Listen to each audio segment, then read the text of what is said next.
In my wall, rock style, wasted 1942 with the bad bitches. It's the things that I did, it's the choices I made, it's the chances I take. Either good or bad, I flip my own page. Second tired as a old. In your downtime away from work, right? Because I know you have a lot on your plate, but away from work, what do you do to like just wind down and catch wind down? I beat my friends on FIFA. I bet with them. I flog them. I play soccer and I play basketball, but yeah, most times I just play games. Well, on that FIFA thing, I'm pretty sure we'll circle back to that. I could take you. Okay. Probably put a bit on that as well. How much you get now? How much you get? I go drive you go my house like this now. Hey, no problem. We can run that. Rumors have it you have $1 million, project with Wiz. Is there anything you can tell us on that? I don't think it's $1 million. It's way more than $1 million. It's like a $10 million. Right. Yeah, we have lots of stuff coming in. We got a lot of ideas that we're working on that, when we bring it out, it will definitely work more than, I don't know, maybe a platinum song. It's definitely going to work more than that. Trust me. So you'll better anticipate the Straffitti Big Wiz collab, right? Hi guys, welcome back to another episode of Behind the Stitch. Today I'm with a special guest. He's not only a designer, but a producer and an artist, and he goes by the name Straffitti. What's good, my bro? I'm chilling, brother. What you saying? I'm alright. So before we get into the questions today, right, just tell us a bit about yourself. My name is Straffitti, y'all know. And if you don't know, you know now. And like he said, artist, producer, designer, whatever it is to make it happen, I'll be there. Right. Yeah, that's literally all about me. And just try to explore every possible thing I could before I transcend into a light being. Fair enough. Okay, so from your earlier days, right, recording music on your laptop mic in your room to now collaborating with industry giants, how has your approach in creativity evolved? It hasn't evolved really. I've just still been the same way I approach how to get stuff done, which is just do it myself, right. Learn this, just make sure that everything is done by myself, DIY type shit. Right. And I'm just trying to, do everything I could. And in that way, that the process is always by, just taking it on the head and just practicing it. Even when we're recording, because I mix my shit myself, I engineer my sound and everything. So it's for me, it's just always just going to get it. You never know what you're gonna see on the other side. So fair enough. And I think I still move with that mentality, and it's not I kind of evolved totally from that. Maybe it got easier because then you have financial, right, of course, financial rewards to some of the stuff you're doing. Yeah. So it kind of makes stuff easier, but it's still the same mentality. So it's the same mentality. It's just become easier because you've come more into your element and shit like that. Yeah, exactly. Okay, from our findings here, you grew up in a surrounding field with diverse range of music. How has the variety influenced your sound and your creativity today, especially with songs like Fly Fun and Bacardi? Are you Yoruba? Me? Yeah. No, I'm not. Okay, so it's called File Fun, not Fire Phone. Right. Yeah. No, it's fine because obviously it's not your language. But yeah. Okay, so yeah. I was just in a surrounding field with my mom was listening to reggae. Right. My dad was listening to the old Yoruba songs. My cousins were listening to rap. When I'm talking about rap, I'm talking about Nas, Wu-Tang, them guys. And my aunt was kind of listening to R&B. When I mean R&B, I'm talking about Westlife type of R&B. So I was listening to all this at once, and I'm like, yo, my music taste is definitely going to be diverse. And I just had to, listen to everything. And that kind of, just subconsciously affected my decisions when making music and even listening to music. So I mean, yeah, that's it. You just found a way to make it work. Your different tastes. Yeah. Fair enough. Okay, so love how you've been fearless with exploring genre boundless music, right? What motivated you to step out of the box, especially in a time where Afrobeat is what everybody's go-to?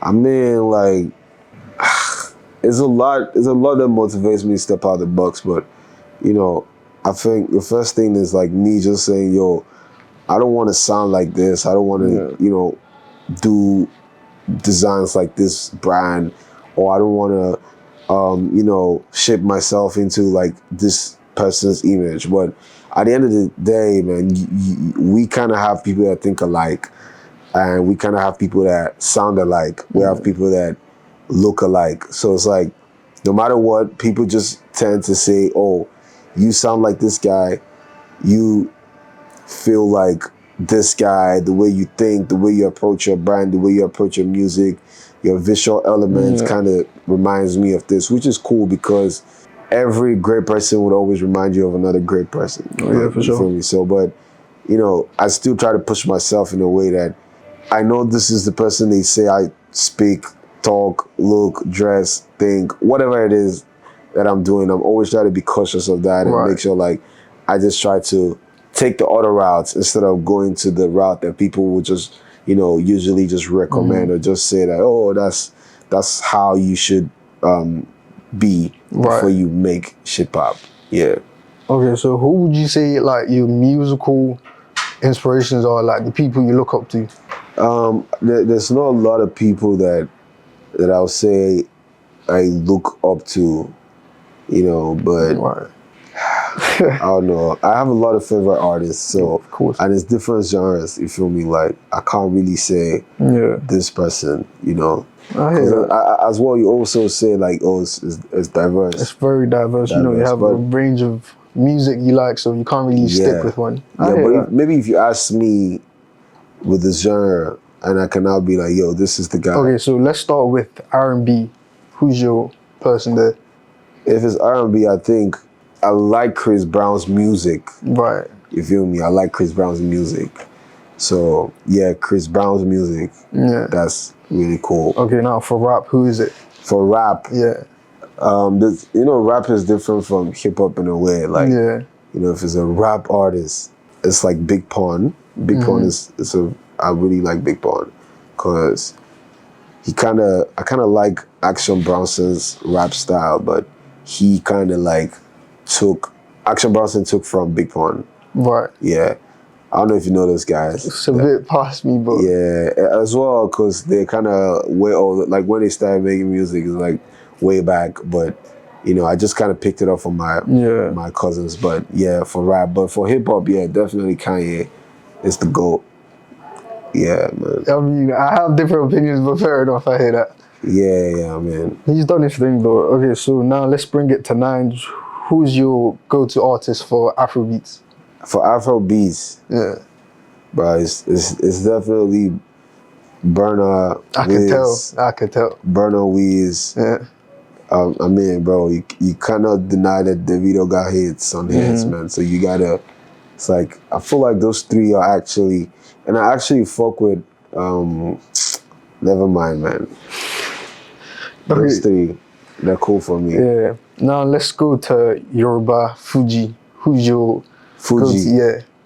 I haven't listened to so much Fuji, but I've been enough in Downfall and Kekes that these are the guys that jam up to. There's people like Pasuma. People like Pasuma.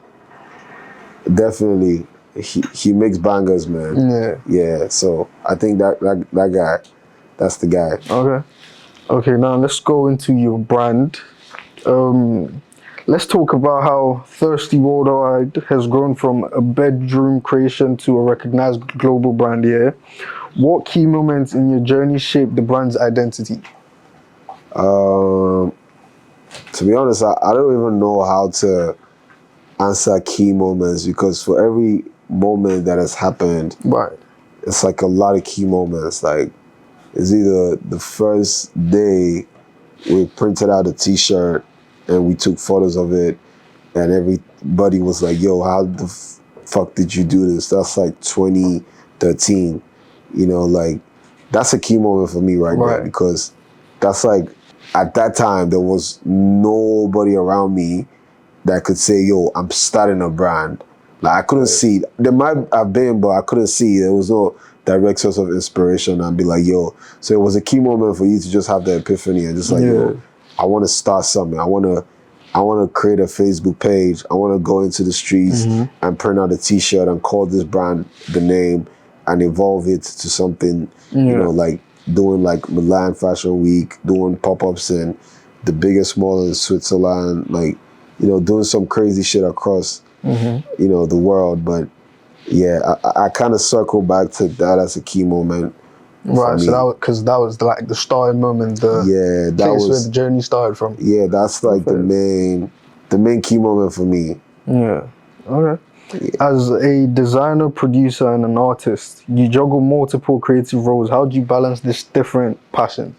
But it's a blessing and a curse, man. Because it just eats you up sometimes. Like, yo, why are you doing so many things and you're actually good at it, and you can't just leave one and just be like, "Yo, I want to face this one, man." Because yo, it's hectic, a lot to man. work with. Yeah. It's a lot, but yo, if God gave you the talent, man, or God gave you the gift, He knows why He gave them to you. So you gotta use them as instruments to make life better for everyone around you. Yeah. Okay, so if you weren't in this line of work, what do you see yourself doing if it wasn't this? I'll be a military guy, man. Shit. And how does that come about? Because of the kind of discipline it takes, man. Like, Fairs. you gotta be like, you gotta eat this type of food. You gotta go to the gym. You gotta not gym, but you gotta work out. You gotta at certain times you gotta sleep. Wake up. You have to sleep like 5 hours. You gotta wake up, take a cold shower. There's like a lot of discipline, which I would love if I still have time on my hands. I can do 1 year service, but not in Nigerian military. Of course. Okay, so not to disrespect them, but respect Nigerian military. It's tough. It's tough, man. It's tough for them. And if I'm trying to do 1 year, I'm not trying to I'm not trying to do 1 year of craziness. Yeah, I hear that. Yeah.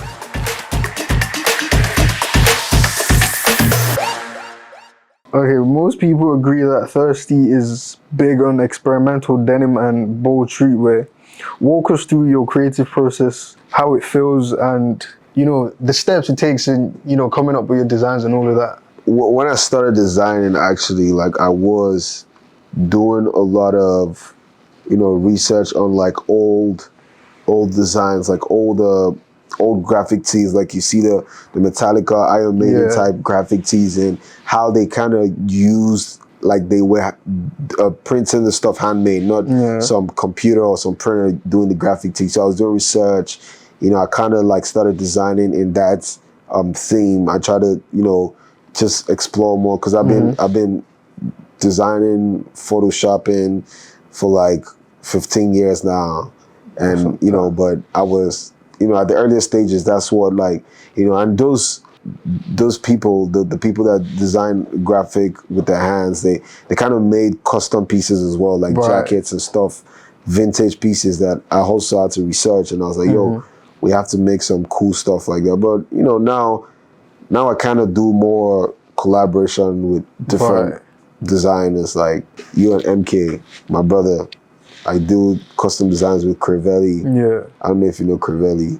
It goes by name 24 Sticks. I do I do collaborative designs with Retro, and also my guys, like Thirsty guys, David and G Clev and Mossad and Damien. Like, you know, we and Xander 1%. There's a lot of collaborative designers that I work with now, because so I feel like so I feel like sometimes you might every design feels like a Straffitti design, because I always have my input in, but there's always some edginess to it. Like, you know, now, because there's other people that I collaboratively work with, like just make sure that they have their own inputs and they kind of direct me to another like way to think. I feel you. Okay, so in an interview some time ago, you mentioned the chaos in Lagos could sometimes stifle creativity. What do you do to stay inspired when things get overwhelming? In Lagos, Yeah. bro, I go to the gym and I just lock myself in the room and just watch a couple YouTube videos that teach me new stuff. Like, Right. I just try to put my energy into learning new shit every day or doing work, you know. But it's kind of crazy because the crazy side of Lagos also inspires the thirst, the drive. Yeah, for sure. Because, like, that's where it's birthed. Like, you know, Lagos, that's where the thirst started, you know. Whatever we were doing at that moment, Lagos had a very big role because we just had to fight for everything. And you can't fight for anything if you don't have the thirst instilled in you. For sure. You feel me? I hear that. Okay, so in your downtime away from work, right? Because I know you have a lot on your plate, but away from work, what do you do to like just wind down and, you know, catch Wind down. I Yeah. beat my friends on FIFA. I bet with them. I flog them. Yeah. My downtime. That's literally because most of the things I do. I mean, I play soccer and I play basketball. Like, Yeah. but yeah, most times I just play games. Like, I have this Absolutely. retro PSP as well. Like, Okay. I like old gaming devices. Like, I told one of my boys as well, actually, that I needed one. I saw one game online now. Yeah. It's a PS2 emulator that had like a whole lot of games. Like, Yeah. a whole. So I'm trying to get that as well. I got the Sega Mega Drive, but it's not with me right now. Yeah. I like retro gaming stuff. And, you know, just sometimes go shopping. Like, I don't buy stuff. Clearly. Yeah, like, I don't buy stuff Yeah. like that unless it's crazily, like, enticing. But Yeah. I just go shopping to see, okay, what is Balenciaga got right now? Let me see if I could get some inspiration. Let me go to Magella. Let me go to Dior. Let me just, Right. you know, that also helps. But we don't have that in Lagos. Yeah. We are We'll the get there. Balenciagas. Type shit. We are. We don't need them. We are. I feel you. Yeah. Well, on that FIFA thing, I'm pretty sure we'll circle back to that. I could take you. Okay. Probably put a bit on that as well. How much you get now? How much you get? I go drive you go my house like this now. Hey, no problem. We can run that. Okay, so Thirsty Worldwide mantra is built on thirst, pushing boundaries, right? What personal boundaries have you recently pushed that made a significant impact in your work? Personal boundaries. Yeah. Personal. You know, it could be personal, it could be work related, just something new that you push. It's like every time that I'm trying to hack something, it kind of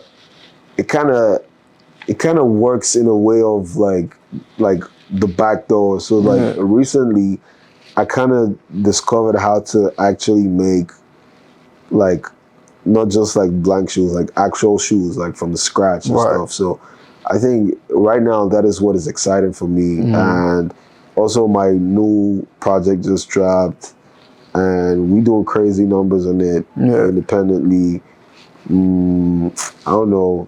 I feel like every day is just a new something new. It's just something new. But what I can remember off the top that got me really excited at the moment, like right now, it's like, you know, the project, of course, that we did, Thirsty Sonics. That's the music part of Thirsty, and me and my boy Mide, you know, we go crazy on that. We went hard. We broke personal boundaries that we didn't see us breaking. Like comparing whatever we dropped right now to the previous number one, and also to people that are allegedly signed to like big labels. You feel me? So like we actually outdid ourselves. And you know, for me as well, design wise, I now know how to make shoes. Like I know how to produce shoes. I know where to produce shoes, and it's just, you know, the sky is... It's the limit. Yeah, no, not the limit, bro. It's our the starting start. point. Yeah. Okay, so on shoes, right? Could we expect anything in that line? Yeah, we're getting the Thirsty booths. For sure. Not boots, booths. Okay. BOOFs. Booths soon. We getting the high ankle ones, and we're getting the mid ones as well. You know. I'll be online for that. Yeah, bro. Okay. With Thirsty Worldwide, you've dabbled in fashion, music, and even thrown your own events, right? What's on your list next in creative, expression? I think in the next line, I can't say that's like 5 years from now. Right. We definitely look into tech. Some shit in tech. We got to get crazy with the tech spot. Okay. You feel me? And yeah, I think we're already working on that actually, but we can't say too much because it's in the works. So, okay, are there specific cities that influence your creativity? Cities, Lagos definitely influenced. I think Milan, yeah. And I actually recently got influenced by Shanghai in China. It's a really cool spot. Right. Like they have so many influences around the world. Like you see European buildings, you see Asian buildings, you see American, New York, bodega stores. Like the way the houses are lined. Like this. So I kind of find it interesting. I like so many things coming together as one, like the influence of everything. Like if you see Thirsty, the streetwear, there's custom pieces, there's luxury, all together as one. Like my music as well. You see I do Afro R&B trap as one. Like so together, Shanghai was kind of interesting because it kind of gave me the vibe of who I am. Like, so I think, Okay. But Lagos definitely number one. Yeah. Alright. You've been a pioneer in blending fashion and music through your brand. What do you think the future holds for the fusion of these two industries in Africa? That's the only way out. Right. Like that's the only way out for any young, talented, or no, you don't even have to be greatly talented, bro. You just have to be, smart working. Not even hard working, bro. Smart working. Yeah. You just have to know what to do, when to do it, how to do it.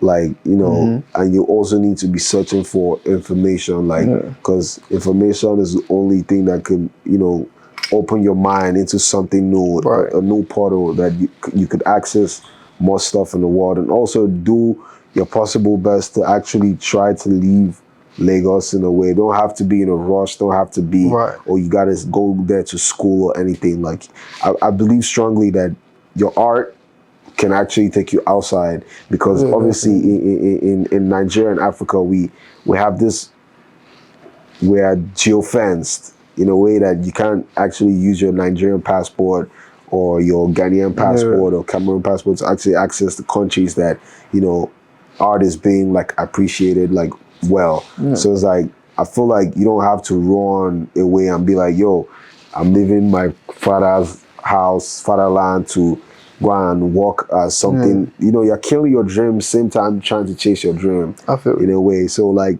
do enough work, do enough research that can be able to take you away from this country by your art, for your art. So when you're out there, you can see that, okay, people respect you for your art. People are, whether you're a music artist, fashion designer, painter, you go there exhibiting stuff, like, you can get a visa like that. You can get a work visa that, after you get a work visa, you could transit into something like a permit or permanent residency, whatever it is. Like, why not just invest that time that you're going to invest the time into, like, thinking about just running away from the country and going to work at one office that they don't give a fuck about you, and you now kill your creativity. Why not use that time to build your shit to the level that people will be looking for you. People will be filing petitions for you to say, yo, we need that guy to be in our country to invest in the UK, US system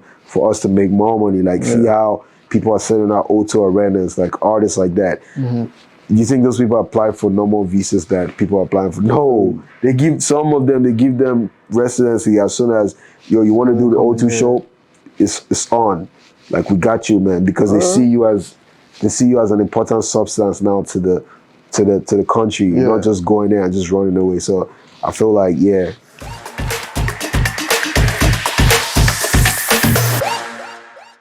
that. Okay, so first, you guys have a lot of pieces, but which one would you say is currently the most expensive?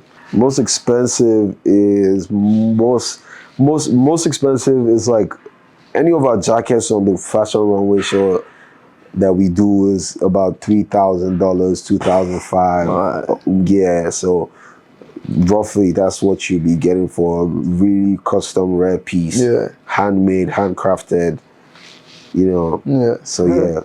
So the jackets basically. The jackets, the pants, any runway piece you see that, the specials. Right. Yeah. Okay. So real quick, give us the gist on what it felt like working with Big Wiz.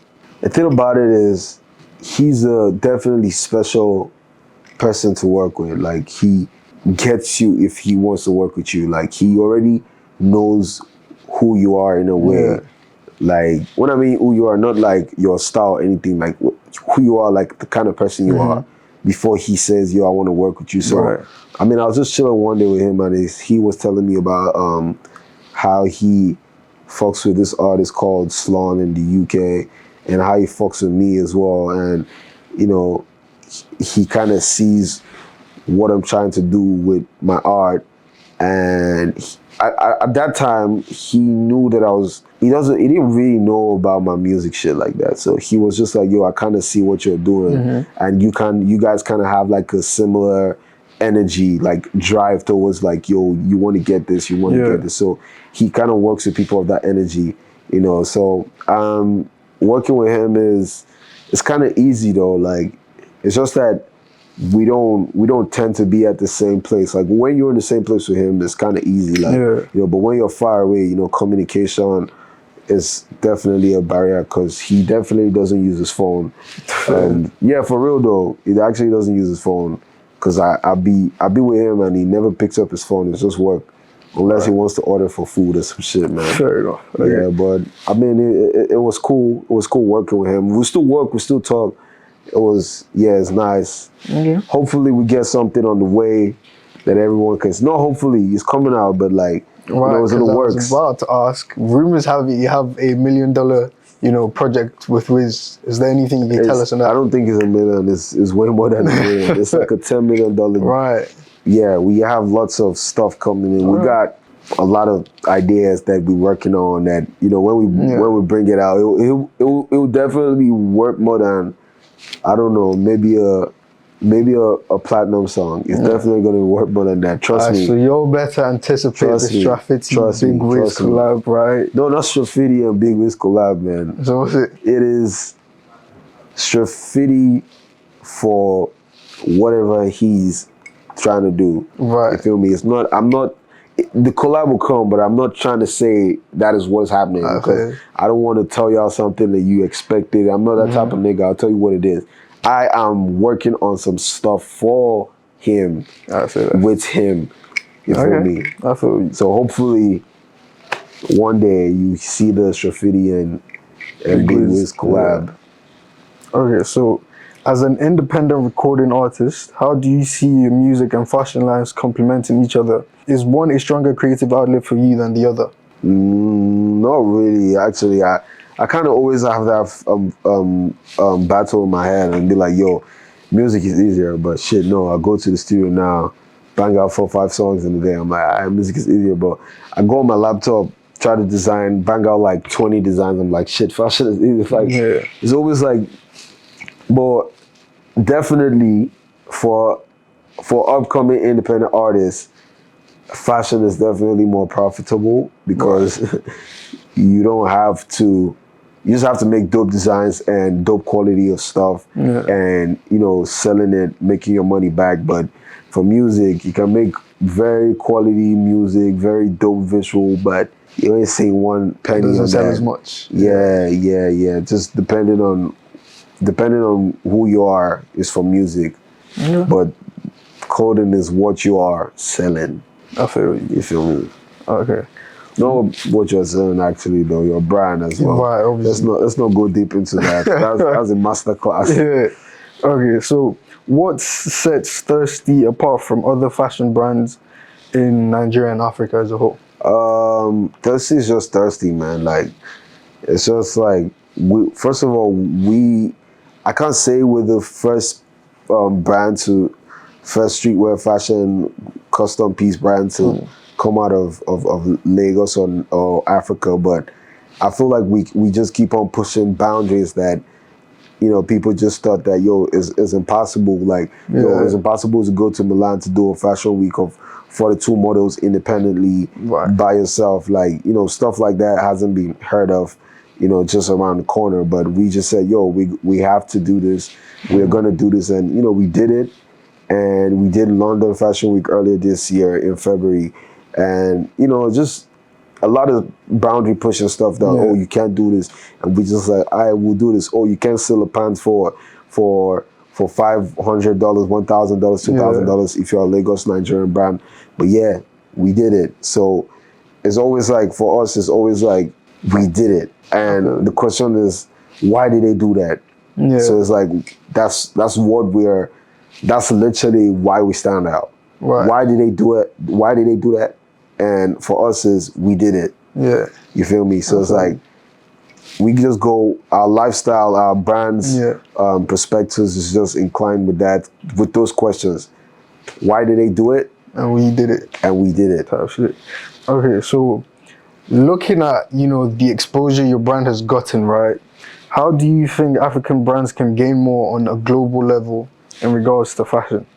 I think African brands need to push more to cities that actually appreciate fashion, like Paris, Milan, New York.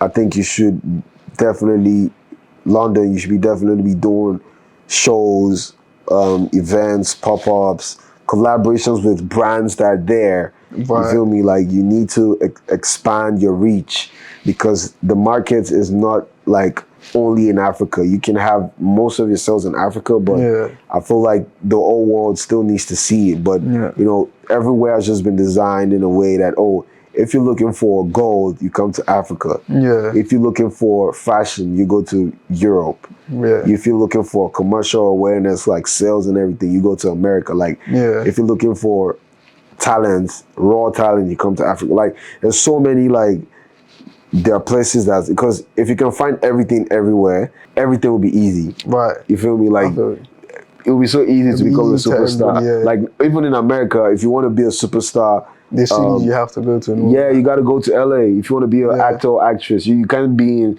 Cincinnati or Colorado to say you want to be a superstar. It doesn't work like that. Yeah, it doesn't work like that. So the world is in a way that you have to actually go to places, and I feel like that's what differentiates people. People that actually, you know what, let's just go to this place, let's get shit done, let's plan, let's do a tour, let's do a pop-up.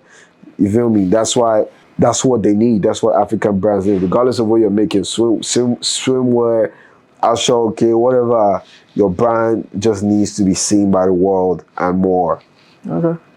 I feel you. So people out there on the brands here, go to cities where fashion is most recognized. What trends do you foresee shaping Nigeria and Africa's fashion industry?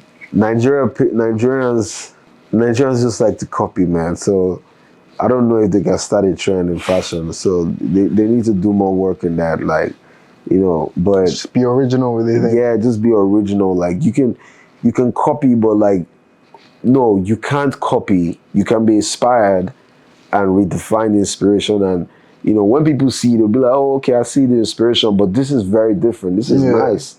You feel me? But in Nigeria, they just say, this testy pants, carry it and duplicate it. And just change the name. Bro, you feel me? So it's the problem with Africans is they don't like to think, not even Africans, Nigerians, they don't like to think much. They just want to go to the studio simple, and they want to go to the studio, recording the same beats, same style, same lingo, same everything. The artist has to trying to copy the same swag, everything. But you can be inspired. Everyone has inspirations. Weez has his inspiration, Wonderco has his inspiration, Kanye has his inspiration, ASAP. Everyone, Trav. Everyone has inspirations, but you got to make it different. Just put your own blend to it. Yeah, make it worth saying this is fire. I feel you.